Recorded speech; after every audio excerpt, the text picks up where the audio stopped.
Thank you very much, Deputy President. Your Excellency, the President, relied on all the protocols established.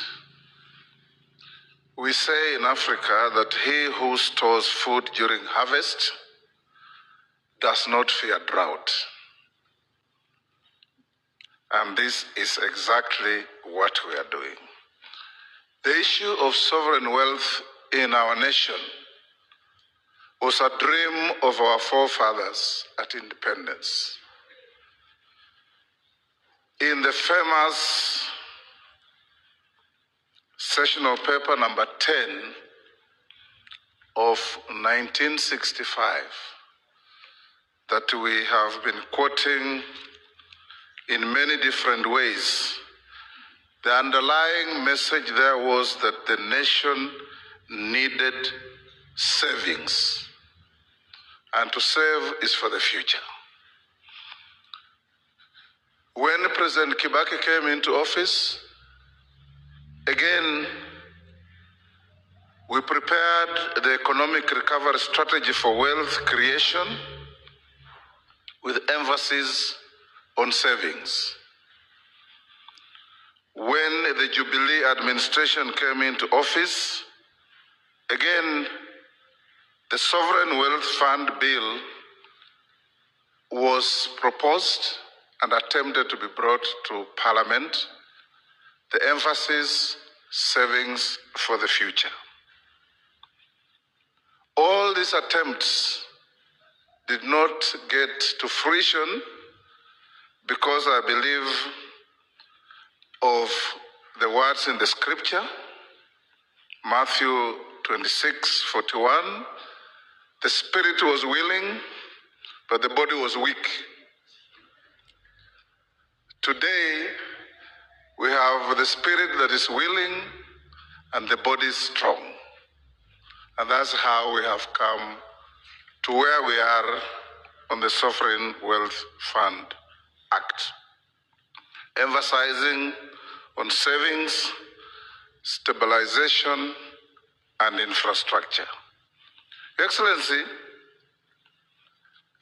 the passage of this bill in the National Assembly is a milestone for the 13th Parliament. I'm proud that it has happened at the time when yours truly is the Speaker of the National Assembly of our country.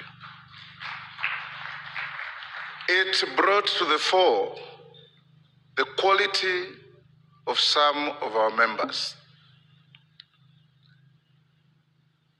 At one point, it was debated until 9 p.m. in the night, and you could see the galaxy of professional cadre in the House. Economists, lawyers, accountants, educationists, environmental policy experts, engineers, and even those who don't belong to any of those, but who understood what it means to have a sovereign wealth reservoir.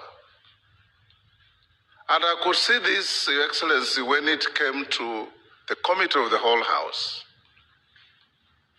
Members brought in very deep amendments.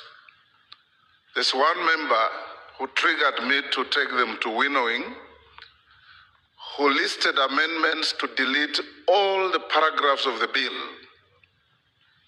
And I called him to my office and asked him, what is it you want? He said, I wanted to trigger members to think.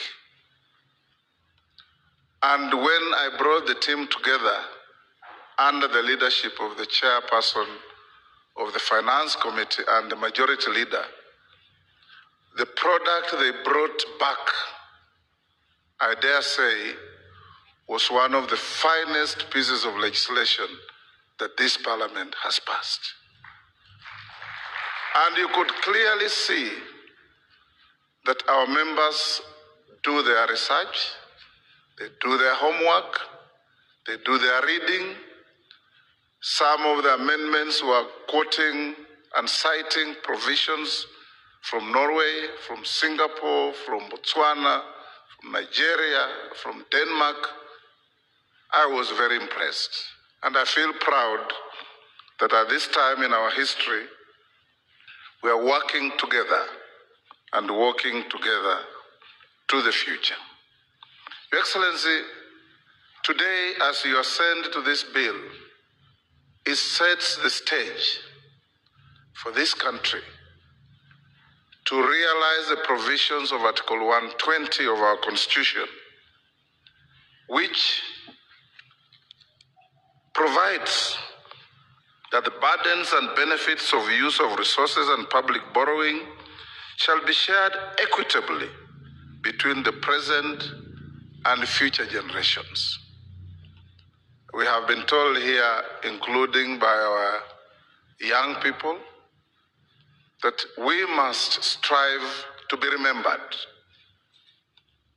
And the people who are remembered for all the wrong things, you will be remembered, Your Excellency, among many things, for transforming this country and standing up to demonstrate that unlike the words of Jesus, your body and your spirit are both willing and strong. And that is what our country is headed to.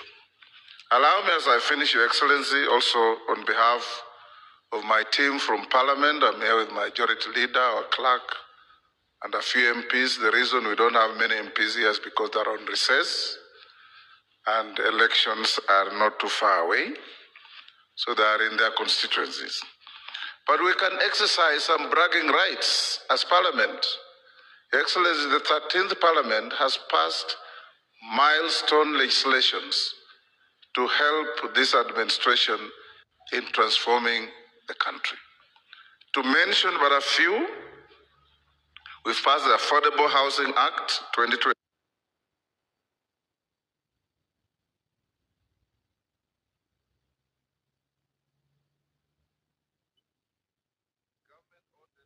Enterprises 2025, the Judges Retirement Benefits Act 2026, which, Your Excellency, you remember the Chief Justice telling you that there was an attempt to change that act that was passed through colonial rule in 1948. And all attempts since independence failed until the 13th Parliament passed it. The Virtual Asset Service Providers Act, the Technopolis Act, the Climate Change Amendment Act, the Sugar Act. This particularly, Your Excellency, is a milestone. You remember when you came into office, all the sugar factories in the country, apart from a few private ones, had collapsed. And we are draining resources from the National Treasury to pay farmers and workers in factories that were not working. Today, we can say with pride that the sugar farmer in Kenya is satisfied and happy because they harvest their cane on Monday, and by the following Monday, they have money in their accounts.